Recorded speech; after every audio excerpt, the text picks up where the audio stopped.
स्वागत है आप सभी का हमारे इस YouTube चैनल मिशन मंजिल में। तो आज हम आप लोगों के बीच परसेंटेज को लेकर आया हूँ, प्रतिशत। और ये जो चैप्टर है पूरे अर्थमेटिक का एक इम्पॉर्टेंट चैप्टर है। और आप किसी भी प्रतियोगी परीक्षाओं की तैयारी कर रहे हैं, SSC, GDC, HSL, MTS, railway, NTPC, group D, तो ये जो चैप्टर है बहुत इम्पॉर्टेंट होने वाला है। तो सबसे पहले हम लोग परसेंटेज के कुछ बेसिक सवाल को, बेसिक कॉन्सेप्ट को देखते हैं, उसके बाद सवाल को एक एक करके देखेंगे। तो परसेंटेज,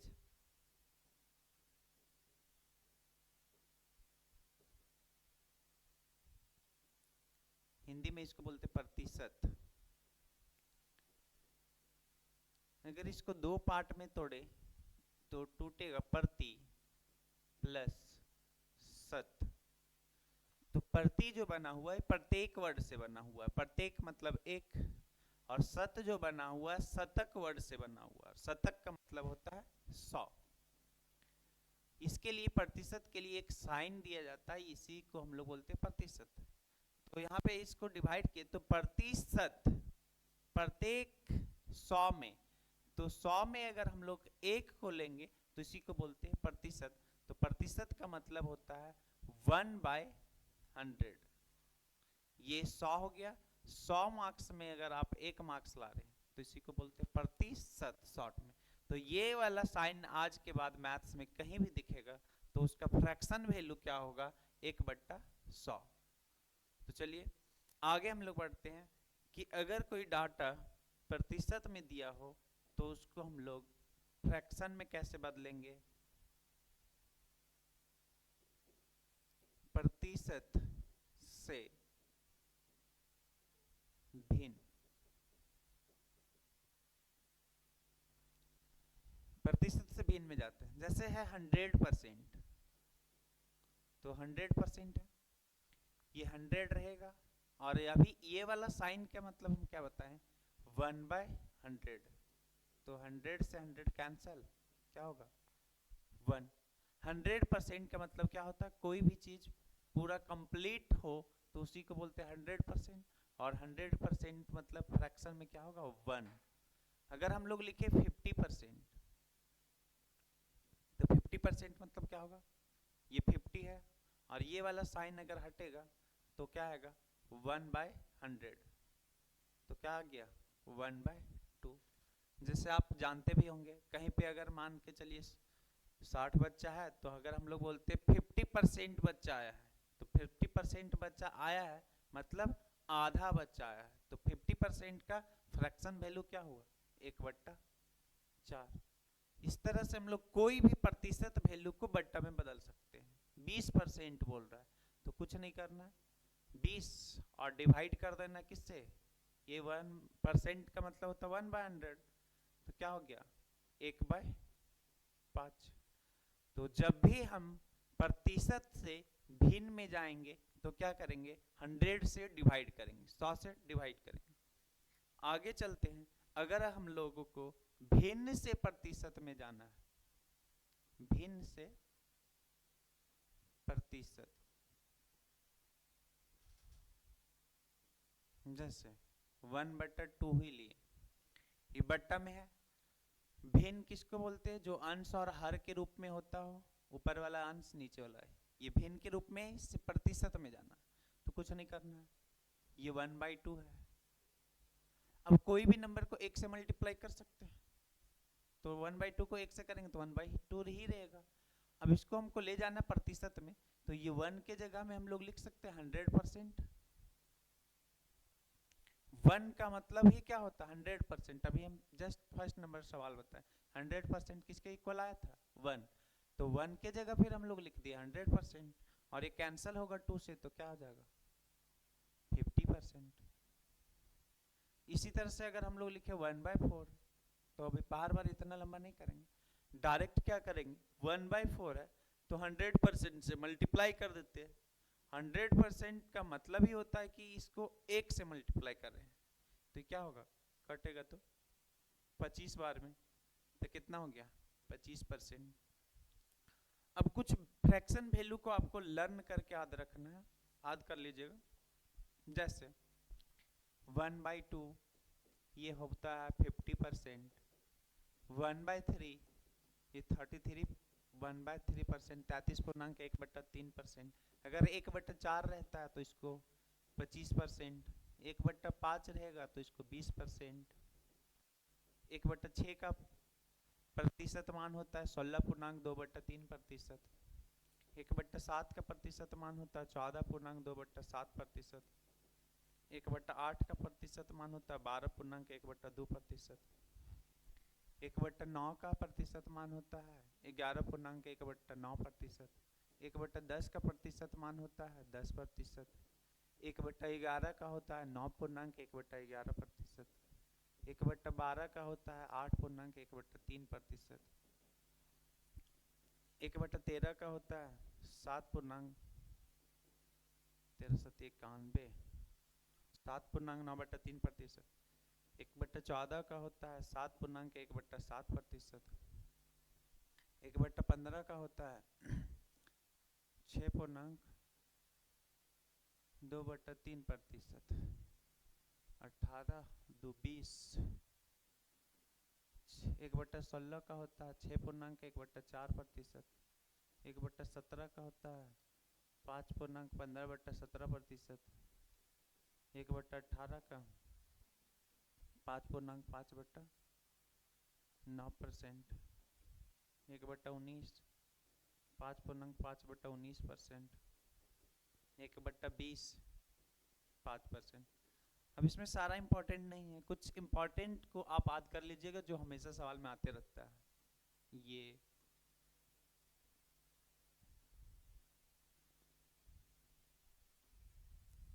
9 और 11 भी आते रहता है, 10, बाकी इतना इम्पोर्टेंट है। और हाँ, इतना ज़्यादा आपको इतना तो याद होना ही है, करना ही है, इतना को याद रखिएगा आप।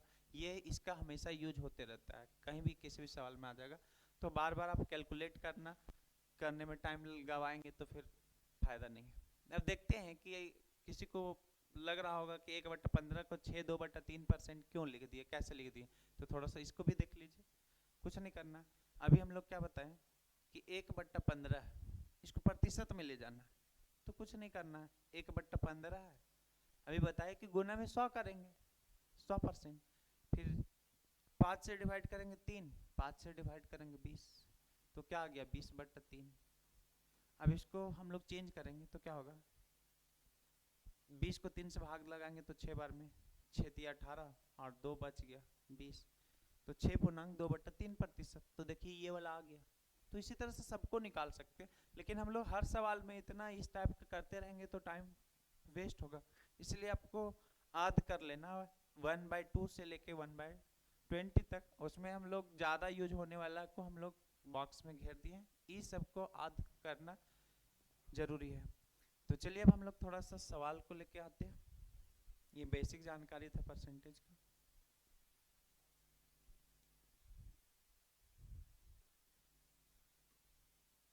चलिए सवाल नंबर 1 से सॉल्व करना चालू करते हैं। क्या बोला, यदि ए जो है बी से 40% कम है, ये ए हो गया, ये बी हो गया, जिसके साथ से लगा होगा, ध्यान देना बी के साथ क्या लगा हुआ से, तो यहाँ पे से लगा हुआ, तो जिसके साथ से लगा होता है उसको हम लोग 100 मान लेते हैं। ठीक, क्या बोला है, ए जो है बी से 100% कम है, तो इसको 100 माने। अब इससे 40% कम है, तो 40% कम है, तो ये 100 लिए, तो क्या लेना होगा, 60 लेना होगा। क्या बोला है, तो 20 ए से कितना प्रतिशत अधिक है, तो ध्यान देना, तो ध्यान दीजिएगा, जैसे ये 100 है, ये 40% कम है, तो 60 हो गया। अब पूछा गया है कि जो बी है वो ए से कितना ज्यादा है, तो ये नहीं कि मतलब इधर ही 40% कम हुआ तो इधर 40% ज्यादा हो जाएगा, तो ये गलत हो जाएगा। तो ध्यान दीजिए, ये 100 है, ये 60 है, तो इससे कितना ज्यादा है, 40, कितना में, 60 में, गुना 100%। अब काट लेते हैं, 20 से काटेंगे तो 2 बार में, 20 से काटेंगे तो 3 बार में। अभी क्या आ गया, 100/3, ये सॉरी 200/3, 2 को 100 से गुना करेंगे तो 200/3, तो ये आपका होगा 66.66%, ऑप्शन नंबर 4। चलिए नेक्स्ट सवाल की ओर बढ़ते हैं।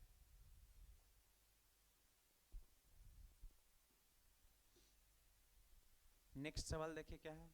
u का वैल्यू, u दिया हुआ 450, v दिया हुआ 585, v u से कितना प्रतिशत अधिक है, ये v है और ये u है, ये जो है इससे कितना अधिक है, तो चलिए देखते हैं। ये 450, ये 585 है, तो इससे कितना अधिक है, 135, कितना में, 450 में, प्रतिशत में चाहिए तो क्या करेंगे, अभी ये बताएं कि ये बट्टा में है और बट्टा को प्रतिशत में ले जाने में के लिए क्या करते हैं, 100% से गुना करते हैं, तो ये काट देते हैं। 45 से काटेंगे तो 3 बार में कटेगा ये, तो क्या होगा 30%।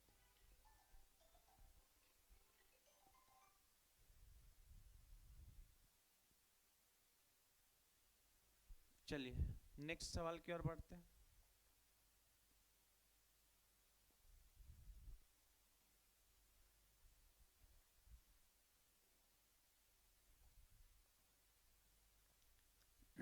नेक्स्ट सवाल है, ए का वेतन बी के वेतन से, बी के वेतन से लगा हुआ किसके साथ, बी के साथ, तो ये ए हो गया, बी हो गया, जिसके साथ से लगा होता है उसको हम लोग 100 लेते हैं।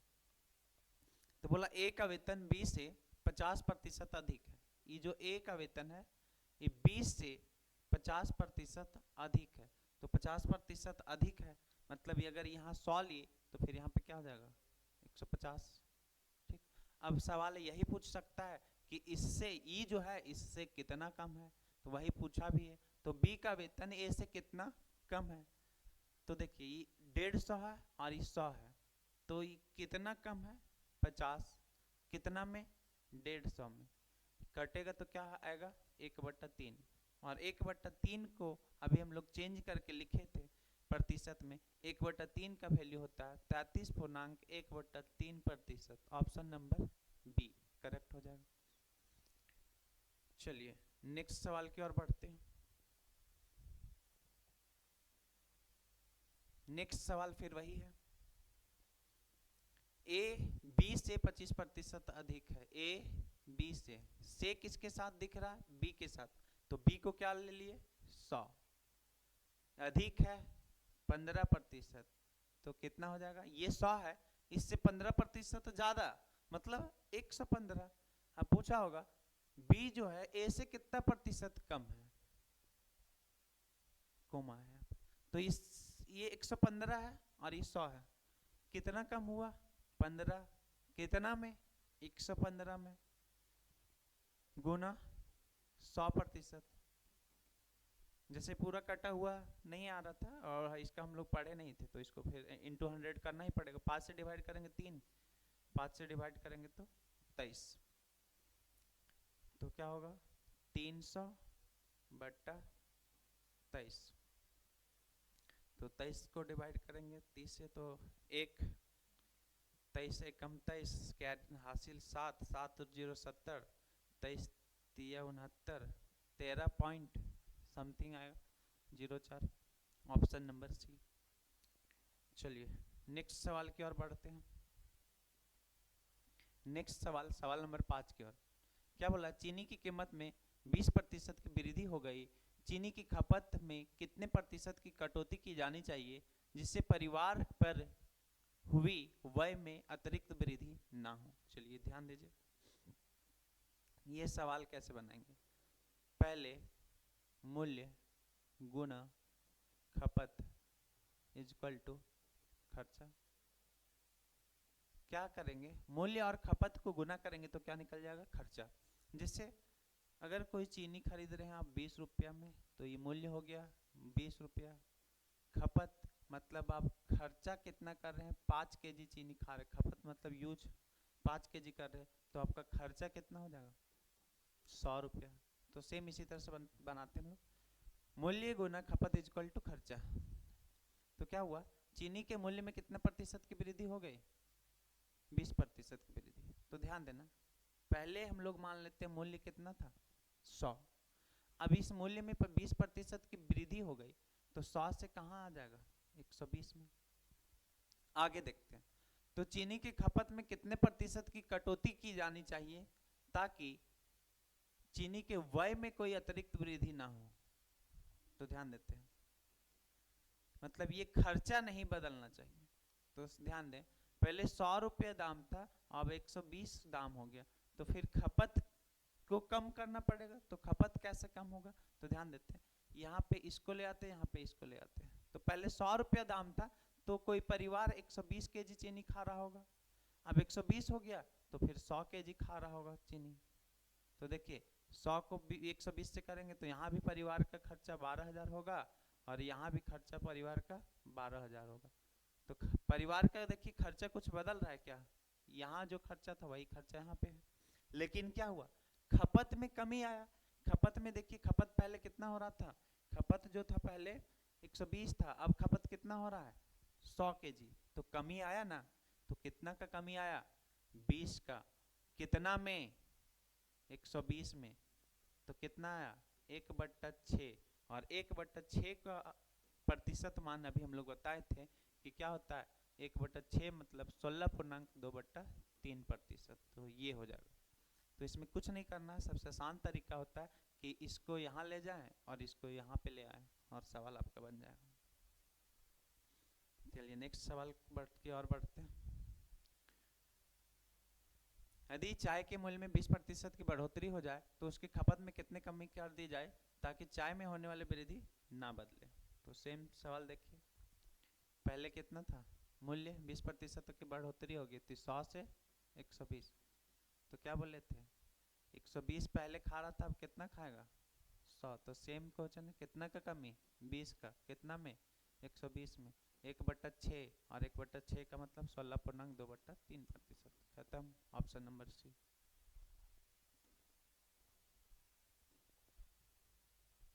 नेक्स्ट सवाल फिर से वही आ गया, ए का वेतन, ए का वेतन बी के वेतन से किसके साथ लगा हुआ, बी के साथ, तो बी को क्या मान लिए 100। कितना अधिक बोला है 30% अधिक है, तो 30% अधिक करेंगे तो कितना हो जाएगा 130।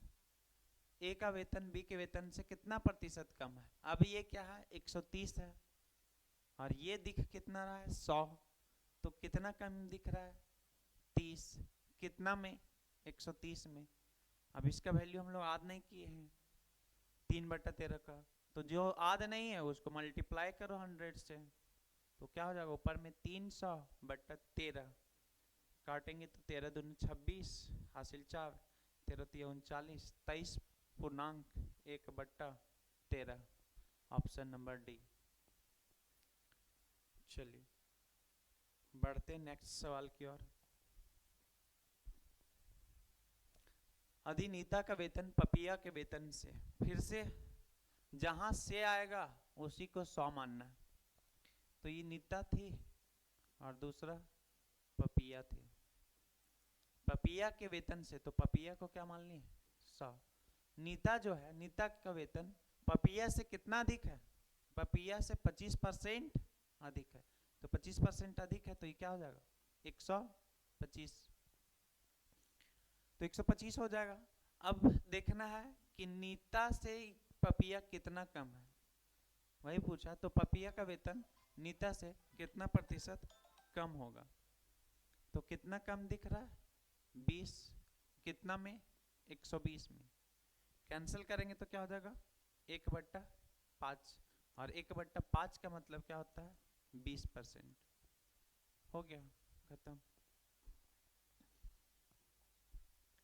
नेक्स्ट सवाल की ओर बढ़ते हैं, सवाल नंबर 9।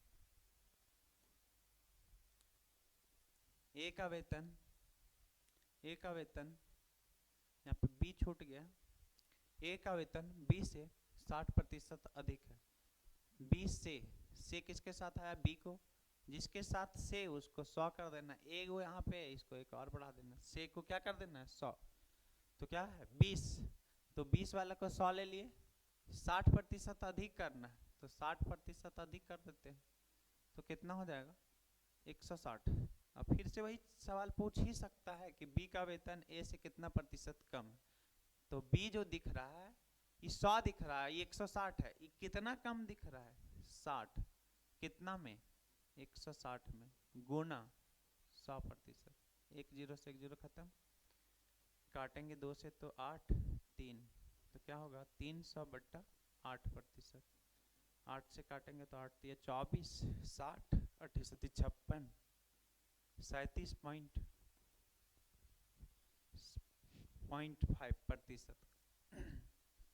चलिए नेक्स्ट सवाल की ओर बढ़ते हैं।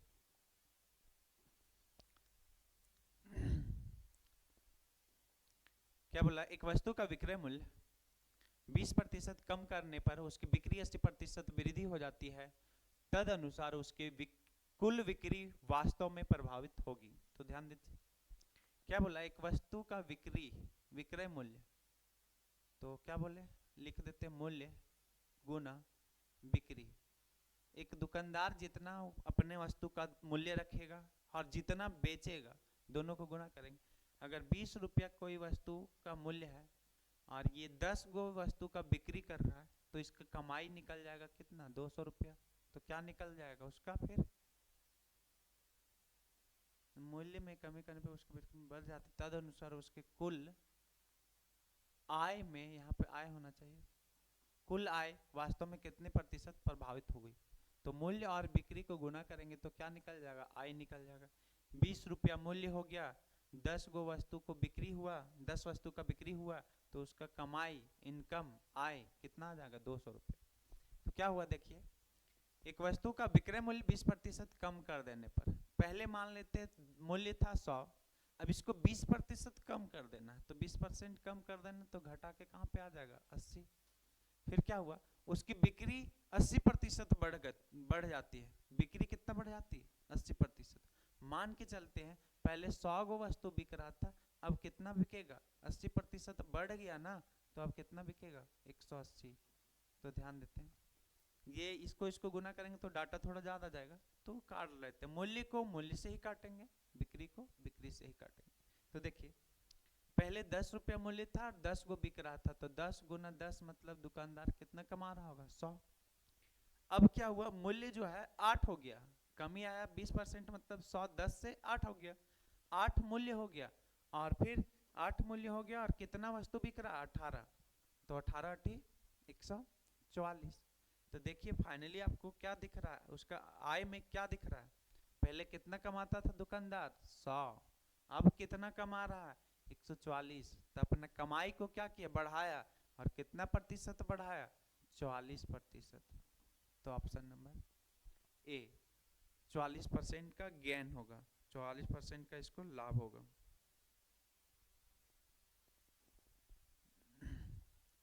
नेक्स्ट सवाल की ओर बढ़ते हैं। नेक्स्ट सवाल क्या है, यदि एक वस्तु में 25% की वृद्धि कर दी जाए और उसके प्राप्त संख्या और उससे प्राप्त संख्या में 25% की कमी कर दी जाए, तो अंतिम प्रतिशत वृद्धि या कमी होगी। तो ध्यान दीजिए इसको दो मेथड से सॉल्व करते हैं। एक संख्या में 25% की वृद्धि कर दी जाए, मान के चलते शुरू में जो संख्या था कितना था 100, अब इसको 25% की वृद्धि करने बोल रहा है, तो क्या हो जाएगा 125। फिर से क्या बोला है, इससे प्राप्त संख्या में उससे प्राप्त संख्या में ये 100 था, 25% की वृद्धि की है तो कितना हो गया 125। अब फिर इस संख्या में 25% की कमी कर देने बोल रहा है, तो फिर अंतिम प्रतिशत वृद्धि क्या होगा। अब ध्यान देना इसका दो तरीका होगा। अब हम लोग क्या करेंगे, 125 है, इसमें 25% घटाना है, तो क्या करते हैं 125 में से घटाना है, 125 में से 125 का 25% घटाएंगे, तो क्या होगा 1/4, 125 माइनस 125/4, तो 125 में से 125/4 को भागा देंगे, तो 4 दिया 12, 4 एकम 4 पॉइंट 25, तो फिर क्या होगा 125 में 31.25 घटेगा तो मेरा हो जाएगा 25 में अगर हम लोग 31 को घटाएंगे तो 25 94 93.75 होगा। 93.75 125 माइनस 31.5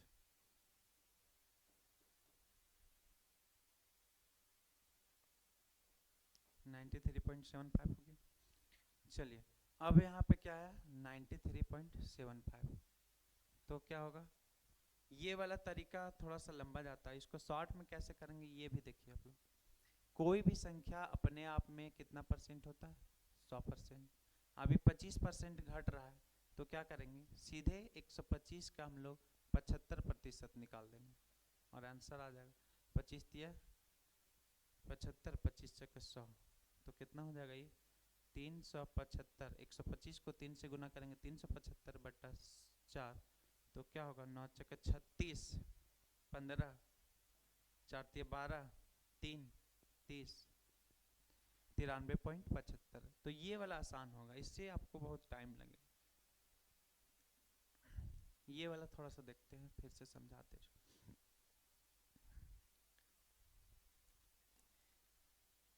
ये देखिए ये तो 100 था तो 25% बढ़ाना सीधा 125 हो गया, लेकिन ये अब 125 बन गया तो अब इसको 25% घटाने में थोड़ा दिक्कत होगा।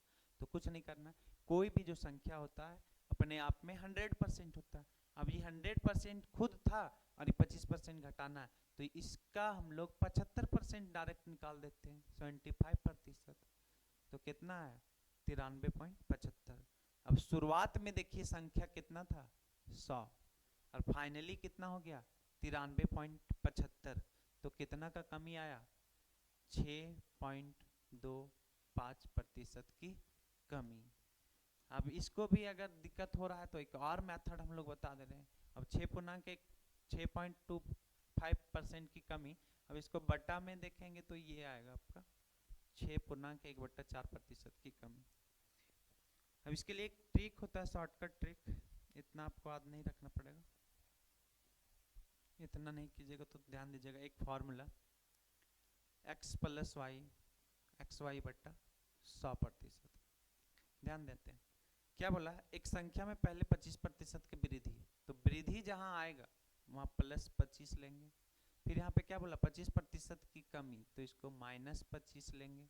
वृद्धि वाला को प्लस, कमी वाला को माइनस। फिर x के जगह में 25 और कमी वाला में क्या होगा -25/100 और ये प्रतिशत। -25 + 25 कैंसल, 25 से काटेंगे तो 4, तो क्या हो गया माइनस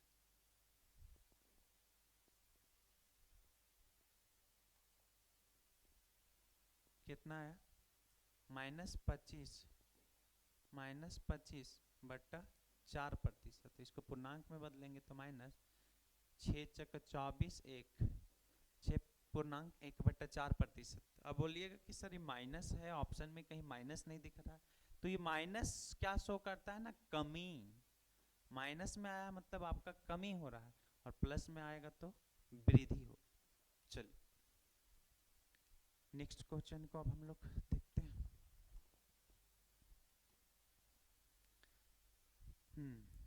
सेम क्वेश्चन, यही चीज है। यदि एक वृत्त की त्रिज्या 25% की वृद्धि हो जाती है तो वृत्त के क्षेत्रफल में कितने प्रतिशत की वृद्धि होगी। तो इसके लिए भी वही फॉर्मूला लगा दीजिए x + y xy/100%। तो क्या हुआ 25% की वृद्धि 50% की वृद्धि, तो 50 + 50 फिर 50 × 50/100 1 2 50 50 100 और फिर ये 25 125% हो गया आंसर, ऑप्शन नंबर बी।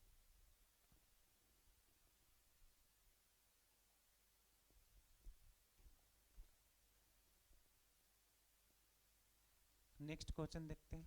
एक आयत की प्रत्येक भुजा 22% बढ़ाया जाता है तो इसका क्षेत्रफल में कितना प्रतिशत की वृद्धि होगी। जब भी क्षेत्रफल बोले, क्षेत्रफल में वृद्धि निकालना हो, आप यही फॉर्मूला लगाइएगा, चाहे स्क्वायर बोले, चाहे आयत बोले, वृत्त बोले, कुछ भी बोले, वर्ग बोले, तो हमेशा यही फॉर्मूला लगाना। कितना प्रतिशत बढ़ाया गया? 22%। तो बढ़ाना मतलब +22, +22, घटा कमी मतलब माइनस लेते हैं, और बढ़ाना और वृद्धि बोले तो हमेशा प्लस लेंगे। तो 22 + 22, फिर 22 गुना 22/100, तो 22 और 22 44, 22 को 22 से गुना करेंगे तो 484/100, तो 484 को 100 से भाग देंगे तो ये क्या होगा, 2 गो जीरो है, तो 2 जीरो है तो 2 डिजिट के बाद पॉइंट लगा देंगे, 1 2 के बाद पॉइंट लगा देंगे, तो 44 में 4.84 जुड़ेगा तो क्या होगा, 48.84%। अभी प्लस में आया है तो वृद्धि होगा, अगर यही माइनस में आता है तो कमी होता है। नेक्स्ट क्वेश्चन देखते हैं, वही x y z 3 वेरिएबल आ गए इसमें।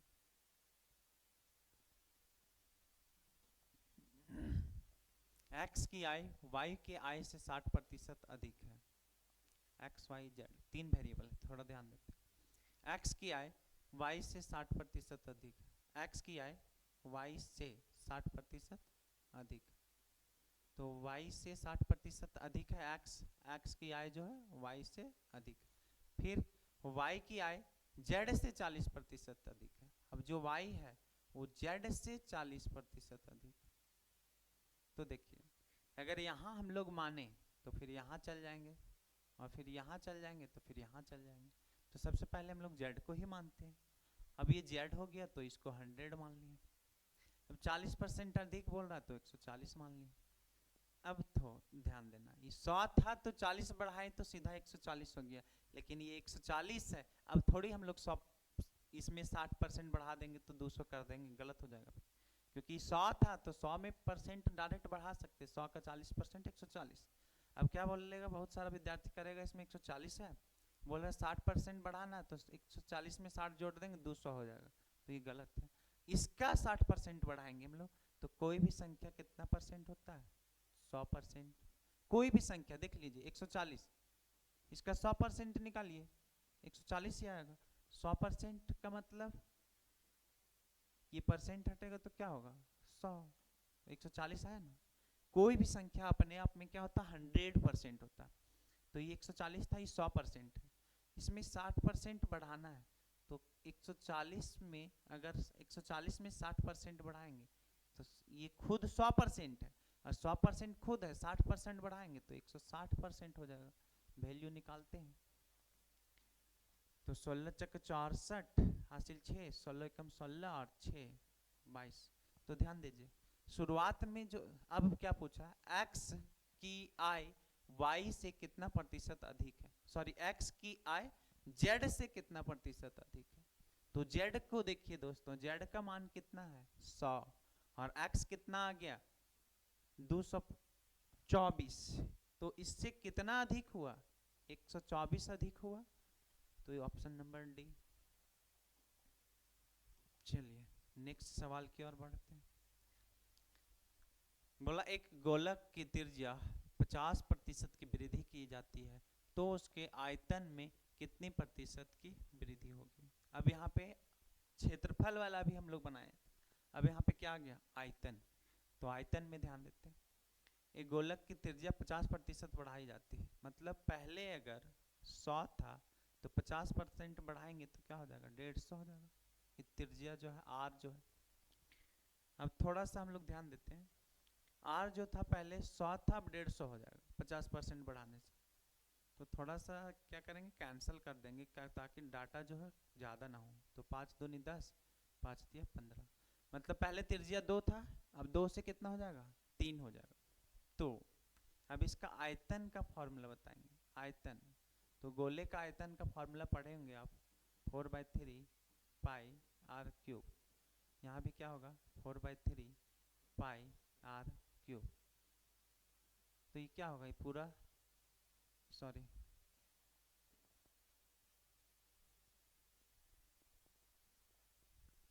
4 4/3 pi r cube, 4/3 pi r cube. अब इसका आर अलग है, इसका आर अलग है, तो आर से आर तो नहीं काट सकते, लेकिन 4/3 नंबर है, 4/3 कैंसिल होगा, पाई से पाई भी कैंसिल होगा। तो क्या है, आर का क्यूब है, आर का क्यूब मतलब 2 का क्यूब, और यहाँ पे आर कितना है 3 का क्यूब, तो 2 का क्यूब कितना होता है 8 और 3 का 27। तो आयतन में कितना का वृद्धि हुआ, पहले आयतन कितना था 8, बढ़ के कितना हो गया 27, तो कितना का वृद्धि हुआ 19 का वृद्धि हुआ, कितना में 8 में, गुना 100%। काटेंगे